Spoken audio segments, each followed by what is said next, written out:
श्री स्वामी समर्थ मैत्रिणींनो, ज्योतिषशास्त्रानुसार पुष्य नक्षत्र हे एक अतिशय शुभ असं नक्षत्र मानलं जातं. आपल्या व्हिडिओच्या थंबनेलवरून तुम्हाला आपला आजचा व्हिडिओचा काय मुद्दा असणार आहे हे तर लक्षात आलं असेलच.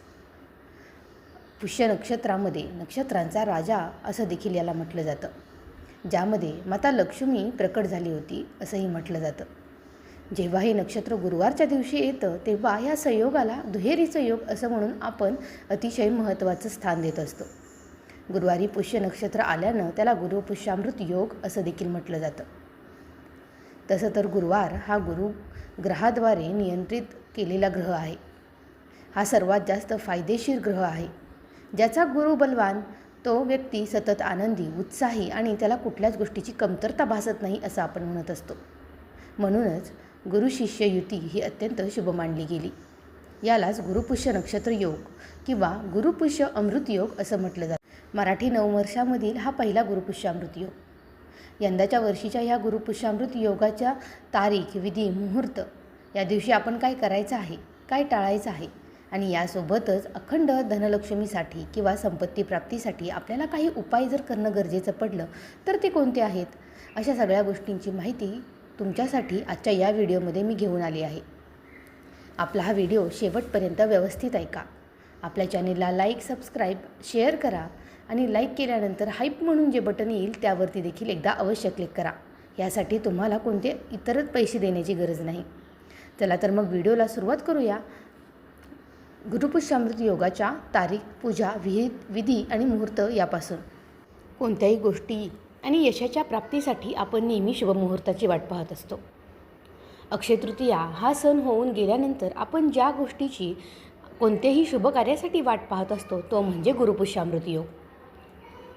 यामध्ये आपण नवीन व्यवसायाची, व्यापाराची, विवाह असेल किंवा कोणत्याही नवीन घराचं उद्घाटन असेल किंवा आपण त्याच्यामध्ये गृहप्रवेश करणार आहोत, अशा कोणत्याही नवीन कामासाठी ज्याच्यासाठी आपल्याला आरंभ शुभ असावा असं वाटतं, त्यासाठी आपण नेहमीच अशा दिवसांची वाट पाहत असतो. गुरुवारी 23 एप्रिल 2026ला असा गुरुपुष्यामृत योग आलेला आहे. रात्री 8:57 ते पहाटे 6:17 हा गुरुपुष्यामृत योग असेल. गुरुपुष्यामृत योगाचं महत्त्व फार आहे. या दिवशी हाती घेतलेल्या कामांमध्ये यश मिळवायचं असेल तर आपल्याला कुलदेवतेची मनोभावे पूजा करणं हे शुभ आणि फलदायक असतं. गुरुपुष्यामृत योगामध्ये लक्ष्मी देवीचं विशेष पूजन केलं जातं. या दिवशी केलेलं लक्ष्मीपूजन हे अत्यंत शुभ आणि लाभदायक मानलं जातं. गुरुपुष्यामृत योग हे पूजा, मंत्रतंत्र, संकल्प, साधना आणि जप करण्यासाठी उत्तम आहे. या योगदिनी तुम्ही गुरुमंत्र घेणं हे उत्तम असतं. गुंतवणुकीसाठी हा योग खूप फायदेशीर मानला गेलेला आहे. गुरुपुष्यामृत या दिवशी आपल्याला सगळ्यात आवर्जून करायची असते ती म्हणजे माता लक्ष्मीची सेवा. ज्यामुळं तुम्ही या दिवशी कुंकुमार्चन, श्री लक्ष्मी यंत्राची स्थापना किंवा यासोबतच श्री सूक्त याचं पठण, ह्या तीनही गोष्टी तुम्हाला या दिवशी करायच्या आहेत. ज्यामधील कोणतीही एक गोष्ट जरी तुम्हाला शक्य असेल, ज्यामध्ये माता लक्ष्मीचे अतिप्रिय असा श्रीयंत्र ह्याचं देखील तुम्ही स्थापन तुमच्या घरामध्ये करू शकता. यासोबतच तुम्हाला माता लक्ष्मीची जी काही सेवा शक्य असेल ती, अथवा तुमच्या घरामध्ये हळदी कुंकवाची गोष्ट नित्यनियमामध्ये घडत नसेल किंवा सवाष्णींची एजा जरा कमी असेल तर हा योग साधून तुम्ही या दिवशी कुंकुमार्चनची प्रभावी सेवा देखील तुमच्या घरी, तुमच्या देवघरामध्ये करू शकता. यासोबतच आणखीन बऱ्याच गोष्टी तुम्हाला यामध्ये करता येतात. त्या पुढील प्रमाणे आहेत. या योगामध्ये तुम्ही सोन्या किंवा चांदीमध्ये तुमची गुंतवणूक करू शकता, नवीन वाहनांची खरेदी करू शकता आणि नवीन घर देखील खरेदी करू शकता. गुरुपुष्यामृत योगामध्ये व्यापार, व्यवसाय या संबंधित महत्त्वाची कामे देखील करता येतात. तुमचे अडकलेले पैसे परत मिळण्याच्या योजनेवरती या दिवशी काम करता येऊ शकतं. पैशाशी संबंधित काही समस्या असतील तर या दिवशी अवश्य माता लक्ष्मीची पूजा करा. यासोबतच लक्ष्मी स्तोत्राचं पठण करा, ज्यामुळं तुमच्या जीवनामध्ये सुखसमृद्धी येईल आणि लक्ष्मी देवीच्या कृपेने धनप्राप्ती होईल. या दिवशी तुम्ही नकारात्मक वागणं आणि चुकीची कार्य टाळायची आहेत. कोणत्याही अपशब्दांचा वापर अजिबातही करायचा नाही. तसेच मांस आणि मद्य सेवन हे करणं देखील टाळायचं आहे. वादविवाद करणं देखील तुम्हाला या दिवशी आवर्जून टाळायचं आहे. पहाटे उठून स्नान करून स्वच्छ वस्त्र परिधान करून आपल्याला घरामधील देवाऱ्यामध्ये तुपाचा दिवा लावायचा आहे. लक्ष्मी मातेसह सर्व देवांना फळ, पुष्प, गंध आणि नैवेद्य अर्पण करून पूजा करायची आहे. लक्ष्मी मातेच्या मंत्रांचा 108 वेळा आपल्याला या दिवशी जप देखील करायचा आहे. आता ह्या सगळ्या नित्यनियमाच्या गोष्टी झाल्या, ज्या आपण गुरुपुष्यामृत किंवा बाकी दिवशीही अतिशय महत्त्वाच्या दिवशी करतो. मात्र यासोबतच गुरुपुष्यामृत एक असा योग आहे की ज्या दिवशी तुम्हाला बाकीच्या कामांमधून जो काही अडथळा येतो किंवा जे काही आडकाठी तुमच्या कामांमध्ये असते त्यामधून आपल्याला बाहेर पडण्यासाठी आपण वर्षभरामधून अशा दिवसांची वाट पाहत असतो, ज्या दिवशी केलेले उपाय हे आपल्याला अवश्य निश्चित अशी फलप्राप्ती देत असतात. त्यामधीलच गुरुपुष्यामृत हा एक योग.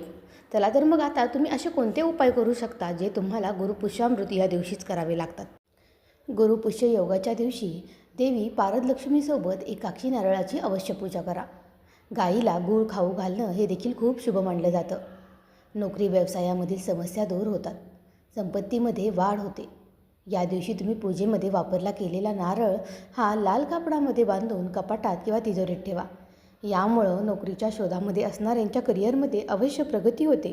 तसेच पारदलक्ष्मीची देखील या दिवशी अवश्य पूजा करा. अनेकदा रखडलेले पैसे आपल्याला लवकर मिळत नाहीत. अशावेळी काही समस्यांना आपल्याला तोंड द्यावं लागतं. गुरुपुष्य योगाच्या दिवशी तुमच्या घराबाहेर कुंकू किंवा हळद लावून स्वस्तिक बनवा. दक्षिणावर्ती शंखाची पूजा करा आणि धार्मिक मान्यतेनुसार दक्षिणावर्ती शंख जर तुम्ही पूजन केलं तर भगवान विष्णू आणि महालक्ष्मीचा आशीर्वाद तुम्हाला प्राप्त होत असतो. तुमचे अडकलेले पैसे मिळण्यास यामुळं मार्ग मोकळे होतात. या योगाच्या दिवशी चांदीचा चौकोनी तुकडा विकत घेऊन घरी आणा. चौकोनी तुकड्याची देवी लक्ष्मीसोबत पूजा करा. पूजेच्या वेळी लक्ष्मीच्या चरणी गुलाबाची फुलं, पाण्यासोबत नारळ आणि 7 गोवऱ्या अर्पण करा आणि यानंतर मध्यरात्रीनंतर या गोवऱ्या घराच्या 4ही कोपऱ्यांमध्ये ठेवा आणि चांदीचा चौकोनी तुकडा नेहमी सोबत ठेवा. असं केल्याने घरामध्ये लक्ष्मी देवी वास करते आणि तुमची गरिबी दूर होण्यास मदत होते. व्हिडिओमध्ये अगोदर सांगितल्याप्रमाणे या दिवशी आवर्जून एक श्रीयंत्र तुमच्या घरी आणा. लाल कापड्यावरती ते ठेवून त्यावरती कच्चे दूध आणि गंगाजलाचा अभिषेक करून ते देवीसाठी आपण त्याला सिद्ध करून लक्ष्मी जवळ ठेवायचं आहे. यानंतर देवी लक्ष्मीसोबत तुम्ही श्रीयंत्राला हळदी कुंकू लावून साखर अर्पण करा. त्यानंतर 21 वेळा श्रीसूक्ताचं पठण करा. कमलगट्ट्याच्या जपमाळेच्या मदतीनं तुम्ही लक्ष्मी देवीच्या मंत्राचा जप करा. असं केल्यानं तुमची संपत्ती वाढेल आणि मानसन्मानासह सौभाग्य वाढण्यासाठी देखील मदत होईल. या योगामध्ये तुम्ही भगवान विष्णू आणि देवी लक्ष्मीची विधिवत पूजा केल्यानंतर केशर असलेली खीर तुम्ही माता लक्ष्मींना अर्पण करायची आहे. कनकधारा स्तोत्राचं या दिवशी पठण करायचं आहे आणि खीर सर्वांना प्रसाद म्हणून वाटायची आहे. असं केल्यानं तुमच्या जीवनामधील तणाव संपेल आणि संपत्ती. या दिवशी देवी लक्ष्मीला प्रसन्न करण्यासाठी काही उपाय देखील आपण करत असतो. लक्ष्मी देवीची विशेष पूजा केली तर जे शक्य आहे त्यासाठी आपल्याला अवश्य फलप्राप्ती होते. कमळाचा उपयोग करून तुम्ही तयार केलेल्या कमलगट्ट्याच्या माळीचा वापर करून ओम ह्रीं श्रीं दारिद्र्य विनाशिये धनधान्य समृद्धी देही देही नमः या मंत्राचा 108 वेळा जप करायचा आहे.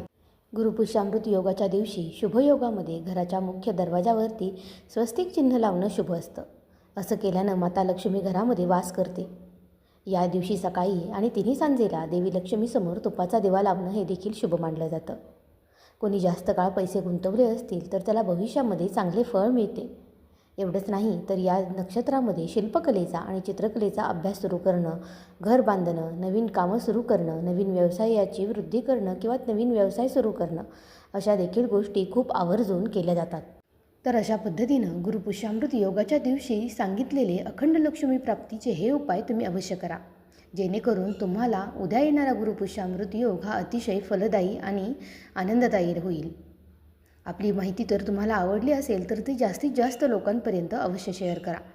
व्हिडिओ आवडला असेल तर आपल्या चॅनेलला लाईक आणि सबस्क्राईब देखील अवश्य करा. उद्याच्या गुरुपुष्यामृत योगासाठी माझ्याकडून तुम्हाला खूप खूप शुभेच्छा. श्री स्वामी समर्थ. जय जय स्वामी समर्थ.